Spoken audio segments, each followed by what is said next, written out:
everyone, and welcome to the ASMR review show. For this video, we're going to be doing another tier list video of the films of the literal god of cinema, Christopher Nolan, or as some people would like to think. No, but I actually am a big fan of Christopher Nolan movies. Probably a very generic and obvious answer to say, because he has such a hyper-dedicated fan base of people, but no, I'm one of them too. I really like what he does. And I enjoy most of his movies. So we shall be doing a tier list since his newest film, Oppenheimer, has come out this year, and it's looking up to be a big one. Alright. So again, with the way I do my tier lists, is the idea is that we're doing the tiers in terms of how this is a good representation of the person or the band, right? So most of these films for me are like S or A tier films. Not many of them are actually C or D tier films, but we're gonna do like A or C in terms of a Christopher Nolan film, so we get a better distribution of the data. So to start, we have Batman Begins, the first of the Batman movies in the Nolan trilogy, and it's B. Batman Begins, right? So it goes B tier, obviously. This is a very good one. I think to some extent it can be a little bit of a underrated film, but I do not like it more than the other two Nolan movies, which might be controversial. I think I enjoy Dark Knight Rises a little more than the average person does, because that one came out and it got pretty good reviews, and then after a couple months the sort of the negativity started piling in a little more. Yeah, so this one's pretty good. Like the style to it. I really like the look of Gotham in it. Gotham felt a little more comic booky, and this one was, yeah. So that one's pretty good. I like it. It's a B tier movie. Next we have Dunkirk, the World War II movie, which is an S tier movie for me. Dunkirk is one of my favorite Christopher Nolan films. I love it so much. I rewatch it all the time. It is exactly how I wanted Christopher Nolan to make a war movie. I love the way that he did his non-linearity. It's kind of his signature trademark. Everything is told through different interconnectivity layers of time, and so this movie does a really good job of that. So yeah, I love it a lot, and it gets me in the feels at the end, and it looks great, and it's awesome in every way possible. So yeah, easy S tier movie for me. One of Nolan's best, I think. And then we have Interstellar, which is the movie with a robot character named Tars. So yeah, no jokes from me. It's an S tier movie for me. I've always loved Interstellar, even if it's not a perfect movie. And I have a couple issues here and there, things I could nitpick and gripe about. But ultimately, the movie nails the vibes I wanted, which was essentially a remake of 2001: A Space Odyssey, while still doing sort of its own thing. And it looks great. I remember after Dark Knight Rises, I kept saying, I want Nolan to do two movies. I want him to do a science fiction movie and a war film. Those are the next two he did, and ironically, they're my two favorites from him. Yeah. So, what more can I say about it? You know, I named my channel after this movie for a reason, with how much I enjoyed it, its style, and I rewatched it recently, and still holds up for me a lot. You know, it's a great film all around. Next we have Inception. I find when it comes to Christopher Nolan, he has the three big ones that most people like, being Inception, The Dark Knight, and Memento. And I have my other big three, two of which are Dunkirk and Interstellar. So Inception is not a top one for me, but it's still really good, so it gets an A tier from me. And yeah, it's a very fun, entertaining way to do an action movie with all these rules that are set up and then totally broken down. Still many of the best visuals that Nolan has done, and the main theme, kind of the go-to when it comes to talking about movie themes that have the wow. I actually haven't seen it in a while, so I might need to rewatch it. But yeah, it's a really awesome one, so A tier for me. Next we have Dark Knight Rises, which I might do a bit of a controversial thing here and say that one is also A tier movie for me. Maybe there's a couple more little plot holes or nitpicks I could point out, but I've rewatched it recently, and overall I still enjoy the same experience that I've had with it. I think it nails the emotional bits to it. It's very entertaining in that way. People like to point to there's bits where like, oh, you can see background extras fall down when Batman hasn't actually punched them.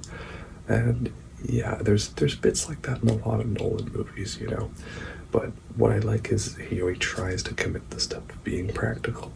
And in doing so, that means there's more room for mistakes to happen while you're shooting it. It's like if you have stuff filmed in a close-up, shaky camera, that gives you more chances to fix it. But if you do a big, long, wide shot with a bunch of people fighting, there's going to be more room for errors to happen. So I would rather take that than the alternative. I'd rather have a real nice wide shot with, oh, if you look carefully, you see a background extra, miss his cue. I'd rather have that than a bunch of close-ups and shaky camera. So, yeah. And fun fact, my first date with the person who would become my wife was to see The Dark Knight Rises. Yeah, so I guess I'm also biased in that way. Then we have Tenet as the next one. Tenet, I do actually really enjoy. I think it's a fun movie. I think it got very underrated. And it's got some great visuals to it, and it's fun. But in terms of Nolan, it's a C tier movie. Definitely Nolan at his most. Every director has that one insane passion project where they just are putting everything into making a movie, I feel like, for them and for them alone, right? Nolan does it with Tenet. Ari Aster does it with Beau is Afraid. I feel like Stanley Kubrick did it with Eyes Wide Shut. Not to say those are bad films. Those are all good films, but, in terms of, like, who it's made for. So yeah, I do like rewatching this one. It's very fun. It's the first Nolan film to break new ground by having the middle-aged white guy in a fancy suit be the secondary character and not the main character. And it also broke new ground because there is not a dead wife in the movie of the main character. It's the wife of the antagonist, and he really wants her dead, but she does not die. So yeah, Nolan broke new ground. So we gotta give it credit for that. And the soundtrack kicks all kinds of ass. But ultimately, yeah, let's not try to dress it up. It's a C tier for Nolan. Then we have Following, which is Nolan's first film, and it's a little short piece, and it's not one I think I would rewatch that often, but it's very cool to see how that one has inspired all of his other filmmaking. So for me, it's a D for Nolan, but like, don't take that in the wrong way. I'm not saying it's a D tier movie. These are all good ones. It's just that one feels the most, it's a short film, and it's got clever twists and turns to it. That's very impressive. He did that on a low budget, and it's like barely 70 minutes. But he's gone on to do bigger and better things. If you're a Nolan fan, I recommend checking it out. If you haven't, it's cool to see sort of the origins of his whole messing around with time and the interlocking layers of the story happening there. So yeah, that's cool.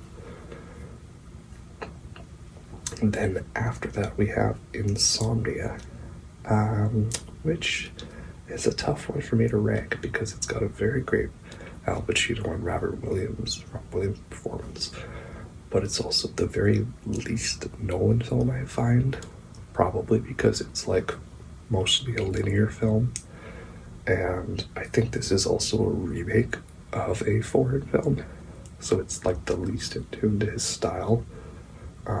But I would probably rewatch this one more so than Following for the performances. So you know, it's not like I like Tenet better, but I like it better than Following. So we'll be kind, and we'll throw that one in C tier, and we'll give it a little more credit than giving it under credit, shall we say, right? That's how I feel about that one. But yeah, some great performances all around. None of these films are bad. Next we have Memento, which is again for some Nolan fans, that's one of the big three. And for me, I really enjoy this film, but it's not a personal favorite of mine, so I will go B tier for Memento. Very fun concept, again, non-linear storytelling, but in a very cool way that really makes you feel like you're someone with retrograde amnesia and can't make new memories because every scene that occurs you can't recall what has happened before it. The fact that the end of the movie is actually the middle of the story, that the last scene is the first or the first scene is the last scene, that's pretty cool. So it's got some fun twists and turns to it, relatively simple and low budget. I think it would be really cool if we got Christopher Nolan to go back to doing like a low budget type film, you know, not these big epic blockbusters, but I think that's kind of the style that he's set himself up for now. Oh well. Then we have his most recently released movie, Oppenheimer. Oppenheimer is a very good movie. I do really like it a lot. But for me personally, it's a B tier Nolan movie. It's probably actually an A tier movie overall, though, but B tier for Nolan. And my reasoning behind that is because it's the last hour of the movie I find really drags it down. You know, there's a very good momentum that's been established, and I don't know if this needs to be a 3-hour movie. It's a movie I like. It's funny, I feel much the same way about this one as I do Beau is Afraid, which came out around the same time. And they're both 3-hour passion projects by high-profile filmmakers that really made a movie for themselves, not for anybody else. So that's how I feel about that. Like, they're movies that I like thinking about, talking about, referencing, enjoying a scene or two from, or maybe checking out the soundtrack. Especially the soundtrack to Oppenheimer. If this does not win Best Score, I will be very disappointed. But that's probably gonna happen. Yeah, so it's not a movie where I like to want to watch the whole thing. I just want to have it occupy space in my mind, right? Like the attic scene from Beau is Afraid, the ending to Oppenheimer, right? Those bits where I enjoyed the little bits of them more so than the whole experience. Because getting through all of Oppenheimer can be a bit of a slog, especially with how long it drags on, right? And I'm not sure Oppenheimer needed to be the big 70mm IMAX film release. There is a lot of great visuals in this movie, but I would say 80% of it is close-ups of Cillian Murphy's face or just a bunch of dimly lit boardroom meetings, you know, not necessarily warranting that epic scale of visuals.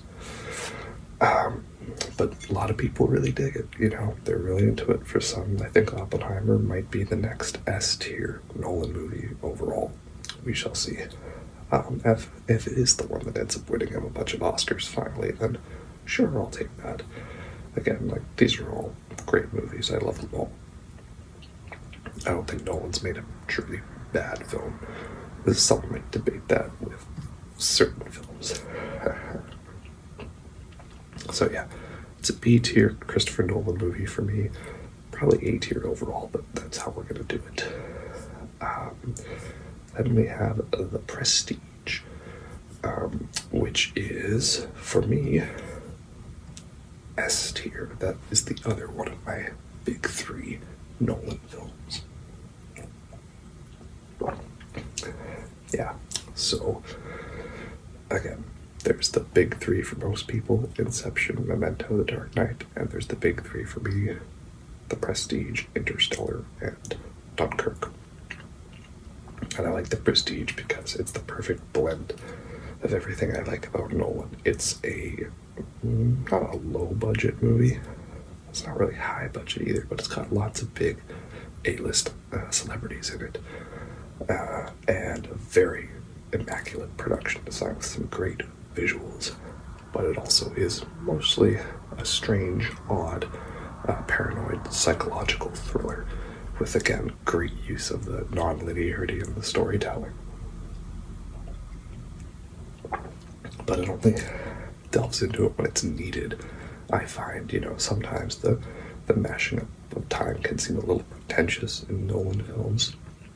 But here it's mainly just for those flashbacks when characters are reading each other's diaries. And I feel like for this second half of the film, it takes a pretty straight and linear approach, apart from a couple of flashbacks to show what has occurred. So there's a good general forward sense of movement in that regard. And I love how it turns into a sci-fi film. That's pretty cool. Generally just lots of pretty awesome moments to it. And so finally that brings us to the last one we have, which is The Dark Knight, which is an A-tier movie for me. Objectively, it's probably an S-tier movie, one of Nolan's best films. And I do really love it a lot. It's a really great movie. But for me, it's just a smidge beneath those top three. But it is above these ones, so it goes about here. And I would say it's probably better than The Dark Knight Rises. I'm not that crazy. But yeah, that's how I feel in general about it. I don't think I really need to say why I think the movie's good. Most people would say that. And there's a few little nitpicks I have here and there. I think one of mine is that there's a lot of times where you just kind of have to assume events have happened because you saw a quick thing happening. Like, you just simply assume because you saw like a couple hospital stretchers get carried out of a hospital that they evacuated the whole thing. Or that because there was like one guard in front of a room and he left, that meant that was the only one to not get evacuated. You'd think evacuating Harvey Dent out of the hospital, he'd be top priority, but no, I guess they waited for everybody else and then they got him. Or like, you just assume that like, okay, Joker set Harvey free and he went off to do some stuff and he clearly got out before the explosion. Little things like that, right? Oh well, it's about the pacing and the idea, right? So yeah, that's my tier list for Christopher Nolan. Definitely more skewed towards the positive side, of course. And if you really wanted, okay, like S tier, S tier, S tier, S tier, A tier, A tier, B tier, really. But I like having the nice spreads, So yeah, that's my tier list of Christopher Nolan. Again, Oppenheimer was his most recently released film, and I do really love it and enjoy it. But it's just a little bit weaker, I find, than some of his past works. But again, if that does end up being the big Oscar contender for him for the year, I will gladly accept that, because I do not have Dune Part 2 for this year, unfortunately. Anyway, hope you all enjoyed that, and I'll catch you next time. Have a good night.